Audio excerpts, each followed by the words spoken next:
పాలకొండ నియోజకవర్గం ఏజెన్సీకి ముఖద్వారం. అటు ఏజెన్సీ ప్రాంతం, ఇటు మైదాన ప్రాంతం కలబోసి పాలకొండ నియోజకవర్గం. 1952లో ఈ అసెంబ్లీ నియోజకవర్గం ఏర్పడింది. ఈ నియోజకవర్గంలో గిరిజన ప్రాంతాలు అధికం.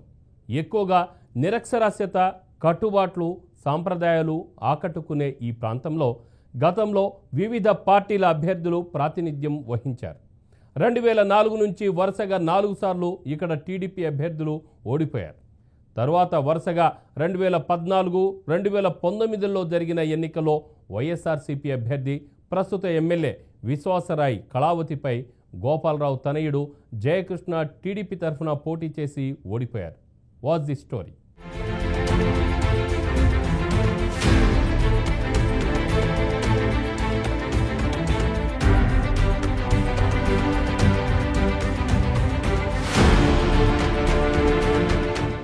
ఉమ్మడి శ్రీకాకుళం జిల్లా పార్వతీపురం మన్యం జిల్లాలోని ఎస్టీ రిజర్వ్డ్ స్థానమైన పాలకొండలో టీడీపీ, జనసేన, బీజేపీ కూటమిలో రాజకీయాలు ఆసక్తికరంగా మారాయి.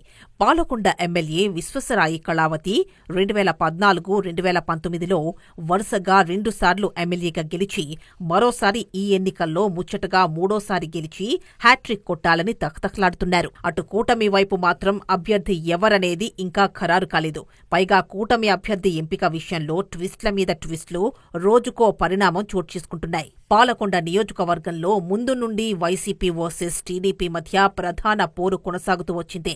అదే సమయంలో తన తండ్రి మాజీ ఎమ్మెల్యే నిమ్మక గోపాలరావు చరిష్మాతో రాజకీయాల్లోకొచ్చిన జయకృష్ణకు స్వపక్షంలో విపక్షంలా సొంత పార్టీ నాయకుల అసమ్మతి పోరు నెలకొంది. జయకృష్ణ నాయకత్వాన్ని కాదంటూ పార్టీలోని ఓ వర్గం సామాజిక కార్యకర్తగా ఉన్న పడాల భూదేవిని ప్రోత్సహిస్తూ వచ్చింది.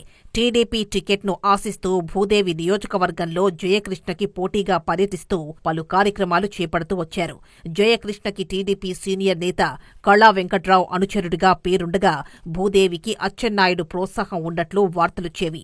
అయితే ఇవన్నీ కుటుంబ సమస్యలని ఎన్నికల సమయానికి అధిష్టానం కలుగజేసుకుని అసమ్మతిని సద్దుమణిగింపచేస్తుందని జయకృష్ణ ముందు నుండి ధీమాగా ఉన్నారు.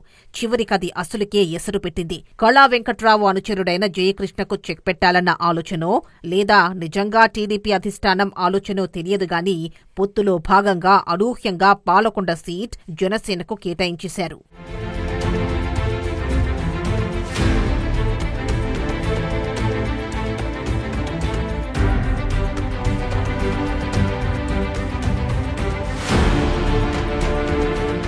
పాలకొండ సీటును జనసేనకు కేటాయించడంతో టీడీపీలోని నిమ్మక జయకృష్ణకి పడాల భూదేవికి చెక్ పడిందని అంతా భావించారు.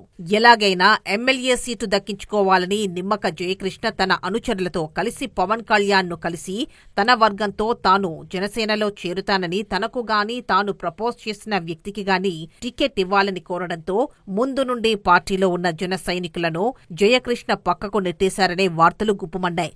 రాజకీయాల్లో పార్టీ జెండాలు మోసేవారి కంటే జెండాలు మార్చేవారికే విలువ ఉంటుందని గుసగుసలాడుకున్నారు. మరోవైపు ఓటమి భయంతో జయకృష్ణ కుటిల రాజకీయాలు చేసి ఓట్లు తొలగింపును మాత్రం పక్కా ప్రణాళికతో చేపట్టారనే వార్తలొచ్చాయి. ఈ తతంగమంతా ఆలస్యంగా వెలుగులోకొచ్చినా పక్కా ప్రణాళికతోనే జయకృష్ణ చేశారని ఆరోపించారు వైసీపీ నేతలు. పాలకొండ మండలం లుంబూరు గ్రామంలో ఓటర్ల జాబితాను ఇష్టానుసారంగా మార్చిన సంఘటన గ్రామానికి చెందిన వైఎస్ఆర్సీపీ నాయకులు ఆరోపిస్తున్నారు. ఏకంగా 29 మంది వైఎస్ఆర్సీపీ మద్దతుదారుల ఓట్లను తొలగించారు.